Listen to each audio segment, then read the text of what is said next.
I witnessed my husband cheating. I think it's rare for someone to have that experience. Most people would probably confront their husband after finding proof of their infidelity on their phone. However, I saw it with my own eyes. And it happened in a place and at a time when I never imagined that so many people would witness it.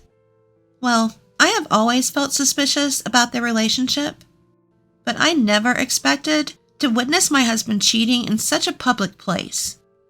My name is Christina.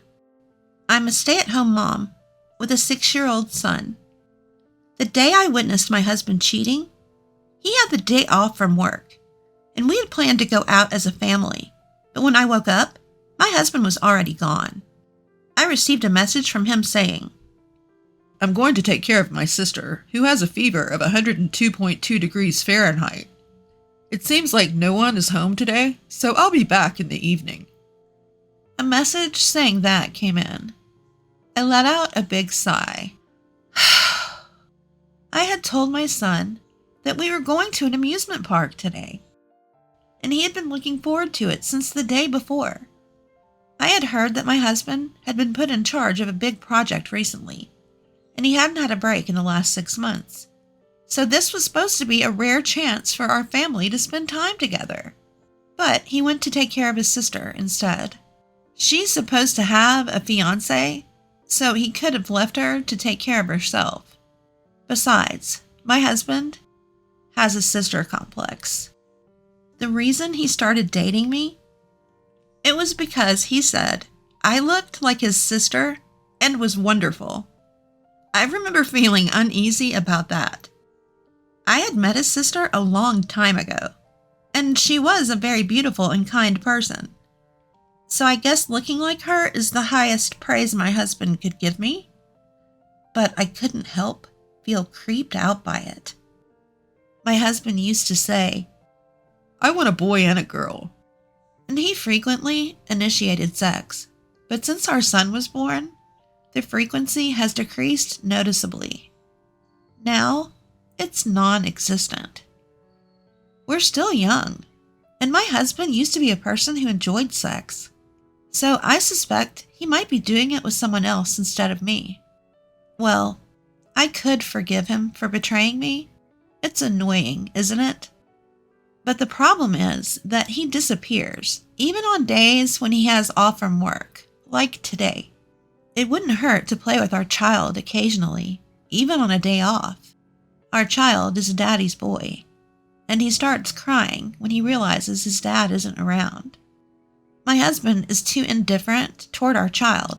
He doesn't even prepare birthday presents, and he doesn't even attend school events, no matter how much free time he has. Sometimes he comes home early, but he immediately locks himself in his room and plays games nonstop. He hardly sees my son's face anymore. At this rate, my son, who used to be a daddy's boy, will start to see his father as a stranger. Oh, and my husband said he was busy with a big project. That was a lie. Because he was rarely home, I asked a former classmate who works at the same company as my husband, "Is my husband really that busy?" I've heard that before. "No way. If anything, your husband is known as a window-side employee who doesn't have much work and always looks bored. He goes home on time every day." They told me this while laughing. I thought, I knew it. That's exactly what I thought. After all, he was supposedly in charge of a big project, but his salary was still around $1,500, and he didn't look tired from working overtime. In fact, he looked rather well rested. This also made me suspect he was cheating. Carrying a ton of dissatisfaction, I finished preparing breakfast. I checked the time and tilted my head. Strange. Normally, even if I don't wake him up, my son would be up by 7 a.m. But it was already past that time. If we didn't hurry, he'd miss the nursery school bus, so I rushed to wake him up. In his room, he was still asleep. so I tried to wake him up by saying, "It's morning, wake up!"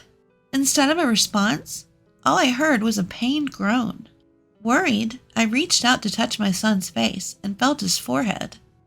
It was very hot. I called my son's name and gently shook his shoulder.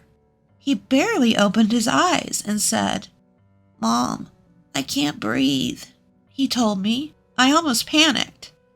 At that time, there was an outbreak of a disease at the nursery school, and I couldn't help but think, could it be my son too? I had heard that there were cases where children died, so I seriously thought my son might not make it. I tried to call my husband in desperation, but he didn't answer at all. With no time to wait for a reply to an email, I contacted my mother to ask her for first aid advice. She was a nurse, so I thought it was best to ask an expert. Following my mother's accurate instructions, I quickly prepared an ice pillow and measured my son's temperature. It was over 102.2 degrees Fahrenheit. I called an ambulance and made sure my son drank plenty of water while waiting for it to arrive. According to my mother, there was a possibility of heat stroke as well. Considering the risk of infection, I wasn't allowed to ride in the ambulance, so I called a taxi and headed to the hospital where my son would be taken. During that time, I kept calling my husband, even though I knew it was pointless. As expected, it was useless. With no other choice, I left a message online, hoping he'd see it and come if he was responsible enough. Upon arriving at the hospital, I waited in the hallway outside the emergency treatment room, praying for my son's treatment to be over. In the past, my father had been taken into an emergency treatment room and never made it out alive. What if my son doesn't make it either? As I imagined the worst, my mother, who had come to support me, encouraged me. "It'll be okay. It'll be okay."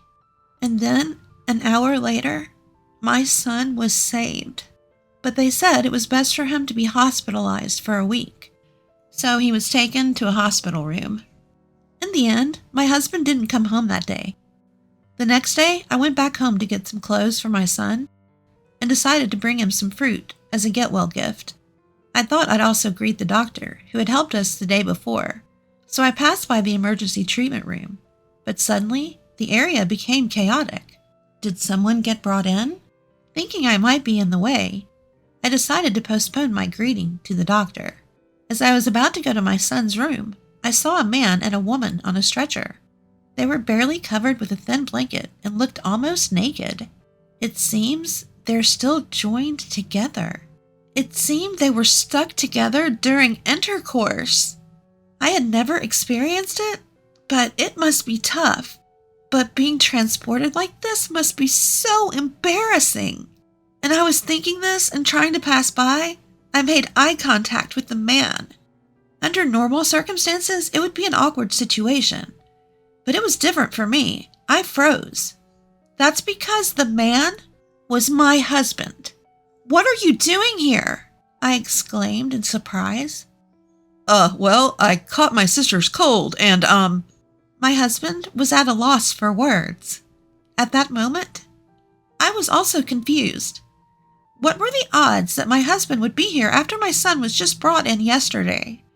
Why was he naked and being transported? And who was the woman he was with? Various thoughts were swirling in my head.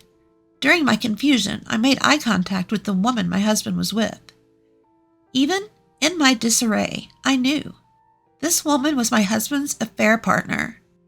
As I glared at her, I realized that her face looked very familiar. "Why on earth is Christina here?" It was that voice that reminded me. That's right. The woman was my husband's sister, Brenna. The events of that moment felt incredibly slow. I had been suspicious that my husband was lying about taking care of his sister and meeting another woman. But I hadn't expected this. Even if he came to visit our son, he shouldn't have arrived stuck together with a woman. And that woman was his own sister? This is just too much. Since they were being carried away on a stretcher, I had to suppress my urge to confront them and wait for their treatment. They wouldn't be able to escape anyway, so I decided to confront them later. With those thoughts, I went to visit my son, my original purpose, with a sick feeling deep inside my chest. I spent some time in my son's room, trying to sort out my feelings. When I checked my phone, there were tons of messages from my husband online. As expected, they were all trying to cover up the situation. He didn't even mention our son being in the hospital. I decided to keep ignoring him and then waited another hour. The doctor who had taken care of my son yesterday appeared. The doctor smiled at me and said, "Your son is very healthy. He seems to be recovering faster than we thought." His fever had gone down and his condition had completely stabilized. Initially, we were worried about an infection, but it turned out he had heat stroke along with a cold. "Did you make him drink a lot of water? That was the right thing to do. Your son must be happy to have such a smart mother." The doctor even praised me like that. It was more thanks to my mother. I should give her some fancy meat as a present next time. I deeply bowed to the kind doctor and expressed my gratitude. But it wasn't hard to imagine that I'd soon face a huge ordeal. Just as I was relieved about my son's condition, my anger was bubbling up inside of me. Mama's face is scary. I scared my son. I quickly put on a smile and told my son, "I'll be back soon." As I left the hospital, I called my husband, who had left over 100 missed calls. The moment he answered the phone, he started making excuses. "It wasn't what it looked like. There was a reason." And so he started making excuses. He got his priorities wrong. Shouldn't he be worried about our son first? Well, there was no way a man who was so engrossed in an act with his own sister, without caring about our son, would worry about him. With a husband like this, I worried about our son's future. I couldn't see my husband's personality improving, so I decided to divorce him. Life might be tougher, but I can do it for my son's sake. So, you were busy with that even when our son was suffering, huh? I bet you were doing it whenever you had free time, right? And with your own sister? That's just disgusting, I said to him. He was speechless. I continued. "Oh, and by the way, I've already reported this to your parents. I won't tell your company, though. It would be a problem if you couldn't pay alimony and child support. So, goodbye." With that, I said my final words to my husband. 3 days later, my son's health had fully recovered earlier than expected.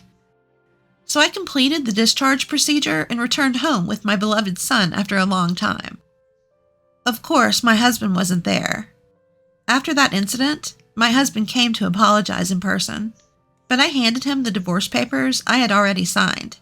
He begged for forgiveness, saying, "This was the first time. Forgive me for just one mistake. You're all I have." But in a cold voice, I told my husband, "You're still lying at this point. I already know everything. Your sister confessed it all." Yes, I anticipated that my husband wouldn't agree to a divorce easily. So to silence him, I first approached his sister, who was involved in the affair.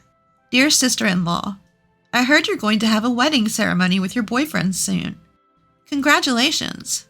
"Ah, thank you." "I wanted to send a congratulatory message, but I came up with a great story. Want to know what it is?" "You're not planning to tell everyone about this, are you?" "Yes. I want everyone to know what kind of person you are. This will make it clear in one go." I smirked. "Please don't do that. It would ruin my life." Pretending to consider, I continued with a smile. "Well, I guess I have no choice. How about this? I'll keep quiet about this if you'll tell me in details how many times you did it with my husband. Then I'll keep quiet. Of course, your brother will still feel betrayed. What will you do?" Without hesitation, my sister-in-law confessed everything. "Please don't tell him. I'll tell you everything." And she easily confessed everything. When I told my husband about it, he fainted from the shock of being betrayed by the sister he loved more than anyone else. After waking up, he signed the divorce papers and left the house with a heavy heart.